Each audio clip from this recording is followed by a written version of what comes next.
This is episode number 133. Hi, this is Mitch Russo. You are listening to Heart Sells podcast with Christine Schlonski. Enjoy. I am so thrilled to deepen the conversation with Mitch Russo today because not everybody has built such power tribes and has had such success in his life. And Mitch is the person who started a software company in his garage. And he sold it for 8 figures and then went on to work directly with Tony Robbins and Chet Holmes. And together they built a $25 million company. Mitch wrote a book called The Invisible Organization: How Ingenious CEOs Are Creating Thriving Virtual Companies, and his new book, PowerTribes: How Certification Can Explode Your Business. Tune into that episode and learn how you can build your power tribe. Have fun. Well, I'm so excited to have Mitch Russo back on the show. Welcome, Mitch. Thank you, Christine. Great to be here. Yes, I loved our first episode and your story is so amazing. And really what I would love to know from, taking, well, it wasn't even a leap of faith. We're just in the right place at the right time with the right people tapping you on the shoulder or the right books knocking you on the head in the bookstore to really create this success story. And obviously you did the work. And you said something at the end of our last interview, which I really loved because so many people, I feel, fall short. You said you just have to do it, right? You have to take action. And for your company to be built, your business partner took action. So you were both action takers. And you were prepared also to take that next step because you had saved up so much money. Right. So realistically, there was another element to the story that I started to tell last week about working for this company in sales. Well, I was for 14 months, I made less than 50% of what I had made every month from my last job. But I was very confident that I would do well in sales because I had this secret weapon. I had an engineering background. None of the other salespeople did. And with an engineering background, I was able to go into the back room and talk to the engineers and get our products embedded into their products. So when they sell something and they sell 1 million of them, we're guaranteed to get 1 million orders, an order for 1 million of those parts, which is what I had been working on for 14 months. Well, all of a sudden the dam broke. And from going from $1,000 or $2,000 a month in commission, I went on the 14th month to $34,000 a month in commission, and it was going up from there. Wow. And so I was really so unsophisticated financially. All I would do every month is I would take this money and I would deposit it into a bank account, like a passbook savings account. And when that account hit 100,000, I would go to a different bank and do it all over again because that was the limit of the FDIC insurance in America. That's how they do that. So I had a sock drawer filled with passbooks. Wasn't really sure how many I had. And, all I knew is that the money was pretty much safe because it was guaranteed and it was earning a little bit of interest, which is all I cared about. So I was basically pretty happy with the situation. But what happened was that one month, all of my shipments were refused at all of my big accounts. So I got confused and I called up the account and said, what happened here? And they said, well, we just don't need the parts in the quantity that we thought, so we're turning those back to the factory. And it started happening in account after account till finally we realized that what we were experiencing was a slowdown in the semiconductor industry. So I went to one of the top people in the business and said, what's going on? And they said, oh, it's just a slowdown. It happens every 5 to 8 years. And don't worry, in 3 or 4 years, it will come roaring back. And I said to myself, 3 or 4 years? I don't have time to wait around for that. So now I had in my mind that I was going to exit that job and I was going to start a company because I had 3 choices. I could either take a year off and travel through Europe or whatever. I could go to work for another company because I had some good experience, or I could start my own company and pursue financial freedom, which is what I chose. So the fact that my neighbor just happened to move in next door, just happened to be an award-winning software programmer who just happened to want to solve the problem that I had told them I had, all these things to me were basically the universe telling me that I was on the right path. So I just kept going. And there's lots of stories around that, but from there and through another fluke accident, we ended up getting reviewed in the most powerful publication of the time called InfoWorld. And that review catapulted us into the future all at once. So we went from selling 6 or 7 copies of time slips a week for $99 a copy to all of a sudden selling 600 copies a week after that review came out. And that put us on the map. It put us into almost 5,000 retail locations, and all the distributors were calling us. Instead of us begging them to pick up the product, they were now calling us to place orders. So life shifted dramatically, and it was simply because I had dropped off a review copy when I was walking the floors of Comdex many, many years ago. So as long as you do the work and you are prepared, good things will happen if you trust that they will. And that's how I live my life. Yeah, amazing. So let me ask you, what was the very first thing you've ever sold? The very first thing I ever sold was candy to my classmates in school.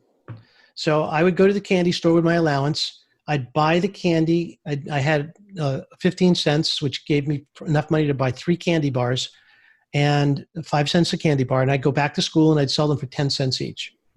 So that was probably the very first thing I did. But all throughout my growing up years, I would go door to door and sell all kinds of things, from seeds to greeting cards. I would do car washing. I would do all of these things. And again, I wrote a post about washing cars, waxing or washing. And the story is all about how to up-level what you're doing. So instead of just washing cars, you could take the same amount of time and wax a car and make a lot more money. So that's, again, one of the other lessons that I learned as a young man when I was, in fact, going out there and trying to sell stuff best that I can to make extra money. That sounds a little bit to me like you were the born salesperson. I know. So to finish the story, it turns out actually that 10 years later, and this is going to sound very immature of me, 10 years later, after I had basically started my software company and it was growing into the millions rapidly, I decided to buy myself something that was quite a bit of luxury for me. I bought a brand new BMW. And what I did is I drove up to the headquarters of the guy that told me that I was not a born salesman, and I waited for him to show up and come out of the office. And I was just sitting there sort of acting casual, like, no big deal, when he spots me and goes, "Hey, Mitch, how's it going?" And I couldn't wait to tell him how it was going. And I made it clear to him how wrong he was. Because, in fact, I had achieved at that young age so much more than I ever dreamed I would. And I wanted him to know it. I guess that is immature of me, but I did want him to know it. And he did know it. And that, to me, was a win. I don't think I do that today, but back then, it was important for me to have that little moment for myself, if you will. Yeah, well, I think sometimes that gives us motivation to do something. And he helped you to excel even further, because now you really wanted to prove something. That's right. And in fact, he did. And I did, in fact, thank him and tell him that as well. So from there, basically, as I was building my software company, we had a problem. We were selling so much software so quickly that we couldn't support all the people that were buying the product. And yet at the same time, we're still cultivating relationships in national and state regional bar associations to get lawyers to use our software. We had gone into the school system and seeded 25 or 30 colleges that taught legal courses with our software. We gave all the students software for free because we knew that they were going to graduate as lawyers and they're going to need a time and billing system. So we hoped that they would use ours, and it took years, but that turned out to be a very powerful strategy. But what ended up being the most powerful strategy I had ever come up with, entirely by accident, was certification. And what ended up happening is, because we couldn't support all the people that we were selling software to, my idea was, imagine if we can get our best customers who knew our software really, really well to help some of our other customers who were struggling with it. And one day we had a situation where the head of the legal division of the Los Angeles Bar Association, which had bought our software, was struggling with it. And she demanded that someone show up at her doorstep tomorrow and fix her system, because she said that our software crashed her computer. I know that wasn't true, but at the same time, she's a very important person. So I couldn't possibly get anyone out there that fast. Number one, we would have spent thousands of dollars to do it just for a $99 sale. But more importantly, she was someone of significance. So I had this idea: why don't I call someone in the area who I know is a good customer and who knows the software, and ask if she could go in and help this other person. So I did. I called her up and I said, look, I'll pay you for this, and I need you to go and help this other person with the software. And she said, for you, Mitch, I'd be happy to do it. Don't worry about a thing. I'll take care of it. And she really was an expert at our products. So now I'm sitting on pins and needles. I send her over there, and 4 or 5 hours go by. I don't know what's happening. My phone rings. It's 9 o'clock at night there in California. And she calls me up and says, Mitch, it turns out great. She just needed to reindex the database and blah, blah, blah. It's working great. She's really, really happy. And I said, oh, Ann, I can't thank you enough. I really, really appreciate it. And she said, you want to know what the best part is? And these are the words that literally changed the direction of my life and my company. She said to me, the best part is she gave me a $100 bill. And Mitch, if there's anybody else that needs my help, you just let me know. And the light bulb went on. I said, well, now imagine if I could take not just one, but dozens, maybe hundreds of my best customers and get them to become certified in our software, how many people they could help and create a business of their own, helping clients with our software. Well, the first try almost crashed the company. What we did is we created a little test, didn't work. We got people through the program. We only charged $500. Quality of those people wasn't very good. So I called everybody who had a bad experience. I rebuilt the program from the ground up, relaunched it, and it was super successful. We had over 350 certified consultants paying us several $1,000s to become certified, and then several $1,000s every year to stay certified, and even more money to attend our symposiums. So we had created out of thin air, no new products at all, just a certification program added. Remember now, this is back in like 1989, 1990. It added about $1 million in profits to our bottom line. It gave us an office in every state and 12 countries, because now we had local people in every one of those states that we could refer customers to. And they started reselling our software as certified consultants, became our third largest sales channel. So that was how we were able to grow so rapidly. And it wasn't until Josh Turner and I were having a casual conversation when he said to me, I read that blog post you wrote about certification. Do you think you could do that for my company? And the light bulb again went off 25 years later. I said, sure, but I had no idea what to charge. So I just came up with a number and told it to him, and he said yes. So we built his certification programs. The first one I built after my time slips program. And that was fantastic for Josh. He generated $100K in fees within 6 or 7 days of launching the program, which I was thrilled for, and it was going to continue to generate revenue for as long as he wanted it to. So that became really important. And now I started to solicit other people to see if they wanted to build certification, which led me to writing the book PowerTribes, because the book PowerTribes is the blueprint on how to do it. Awesome. So when we look at our listeners, they're some solopreneurs, they're small company owners. When or what kind of size do they need to have to actually start implementing a certification? Well, that's an interesting question, because Um, there is a website that I built called mypowertribe.com, which answers those questions. It basically, it starts a video and, a little cartoon video which describes the program. And there's 3 qualifying questions. So the first question is, are you a coach, consultant, or software company with an amazing product or service? Qualification number 2, can others learn what you do and get the same results with your help? So if you are a coach, a trainer, a consultant, a software company, a product company, a medical device company, and you create this incredible transformation in your clients and you could teach others to do it, then all you need to do is work with someone like me and we will build your certification program together. And by building your certification program, you can sell certification at first to your best clients in your client base. Now, it turns out that if you address any audience with any product, there's always the early adapters. And the early adapters will probably buy first. And so I came up with the number of about 500 clients. So if you have about 500 clients, we know that somewhere around 2 to 5% will be interested in your offer. So we call that the pilot program. So we offer it to the first 15 or 20 people that say yes. In many cases, we charge anywhere from $5,000 to $38,000 per year for certification.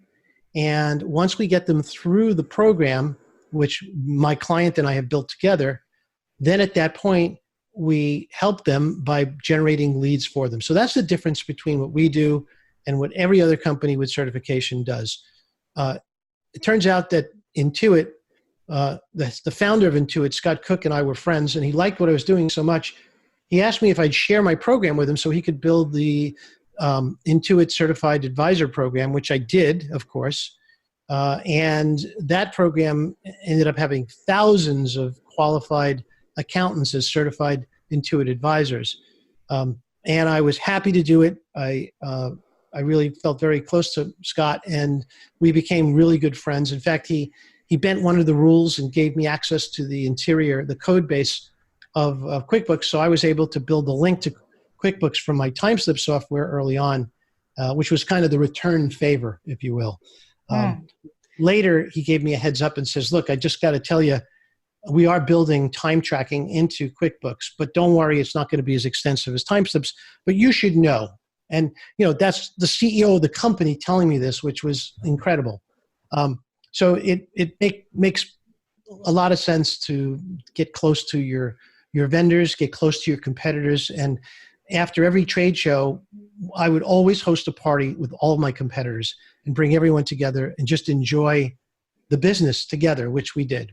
But that one thing, that building certification, became the key to success for not just me, but for Infusionsoft, for Intuit, and for so many different businesses out there that were actually pretty much struggling until they came up with building certification. And if they did it right, very few do it right, but if they do it right, what they end up with is a multiple streams of recurring revenue right from certification itself.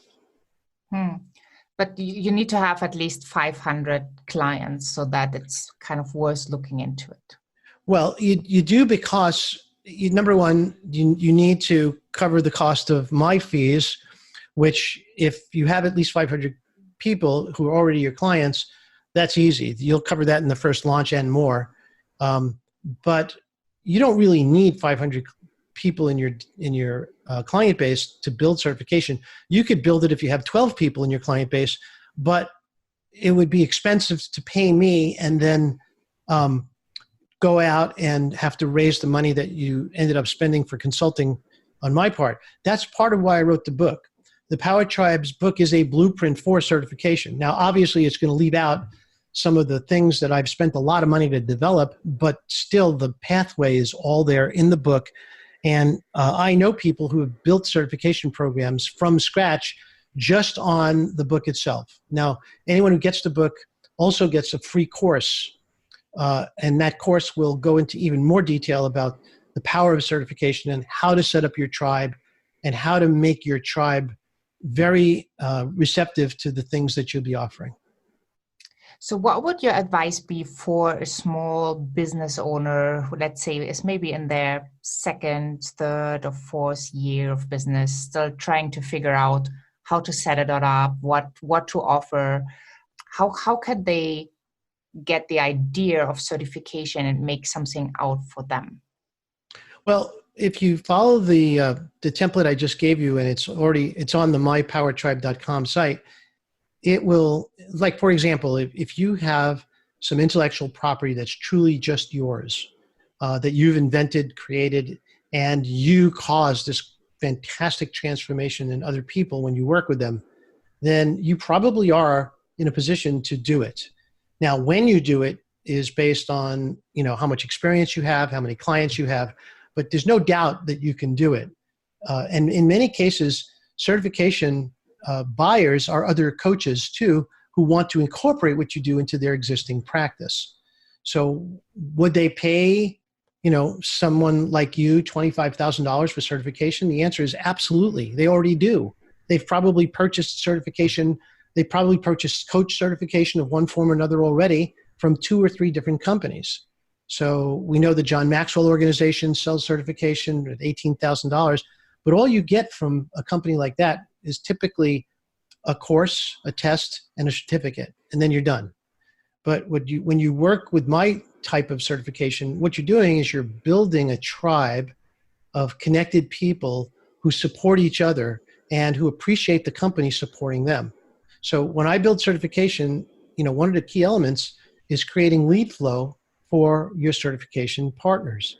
And you're making so much money from the fees. If you dedicated just 15% of what you collect towards lead gen for your partners, they'll be very, very happy, and they'll stay with you forever, and they'll happily pay to be recertified the following year.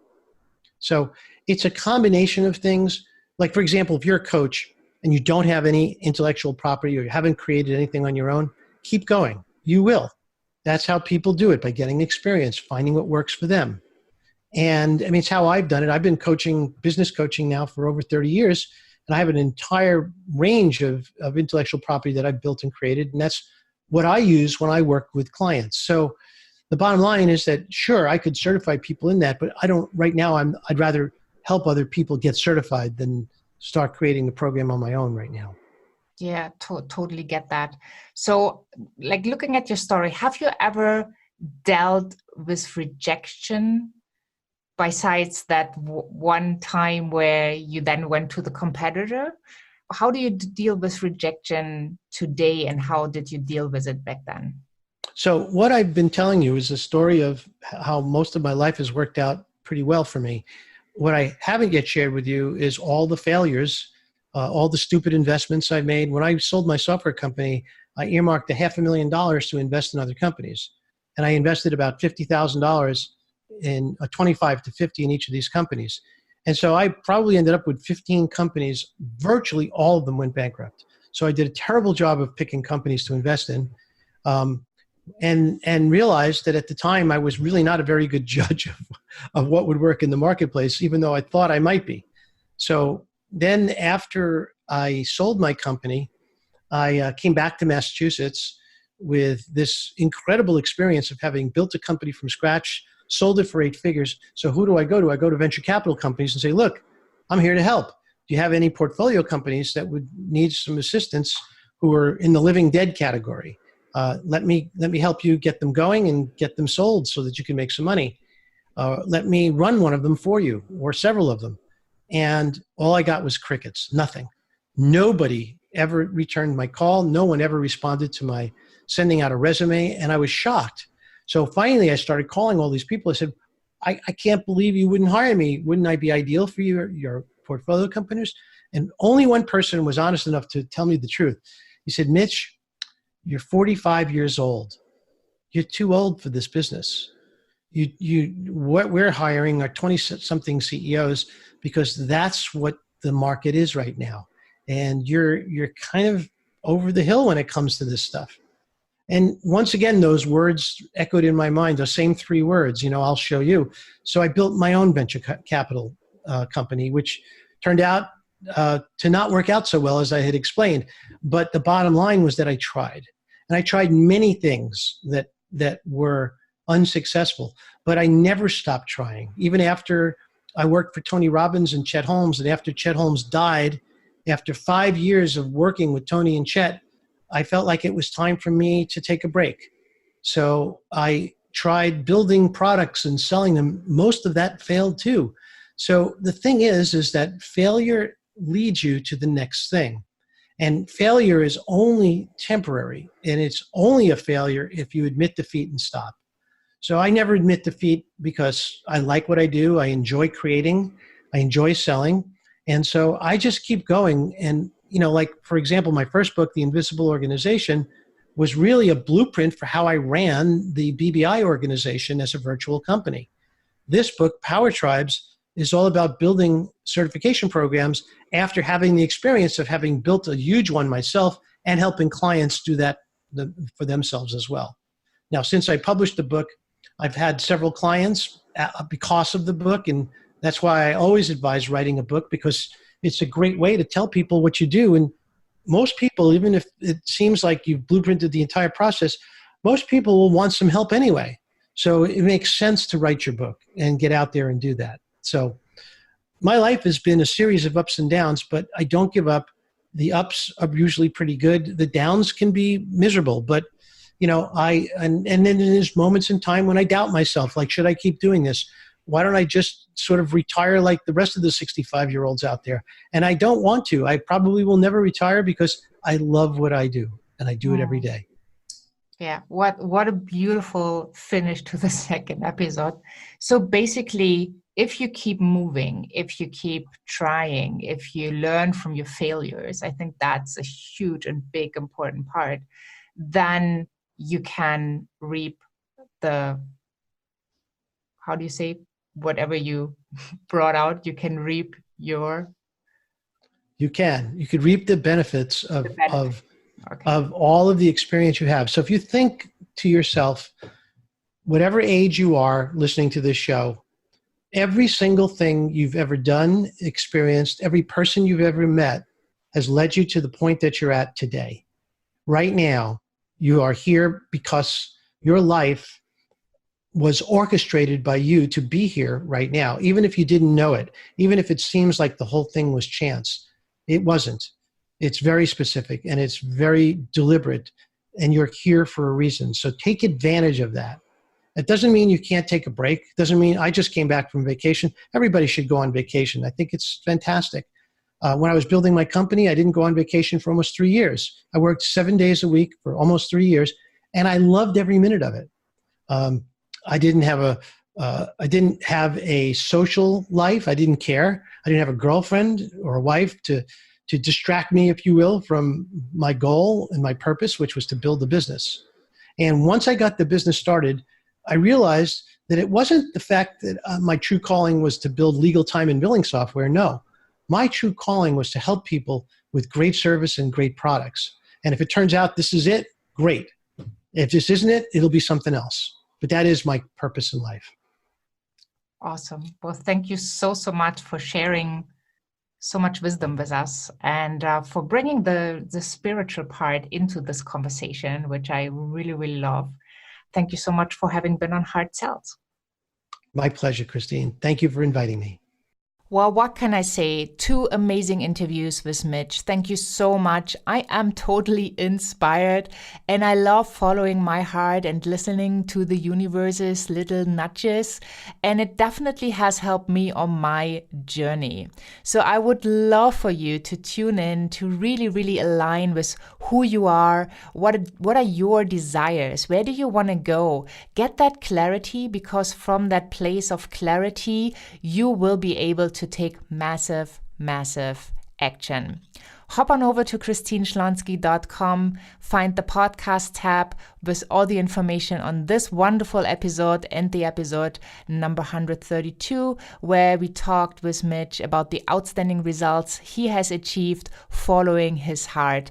And also, I have a wonderful, wonderful gift for you, the Sales Journaling to Success. It is my new email course, and I'm providing you each and every day with a very empowering journaling prompt that you can think about, that you can feel into, that you can have to shift your mindset into a sales success mindset, to make sales easy and fun for you and to help you to create amazing, amazing results. I used those journaling prompts to actually make millions in sales and to feel amazing in the process, and I would love to share them with you. So hop on over to ChristineSchlonski.com, sign up for the journaling prompts, and have fun with it. Thank you so much for tuning in. Have a wonderful day wherever you are in this beautiful world, and I'm saying bye for now.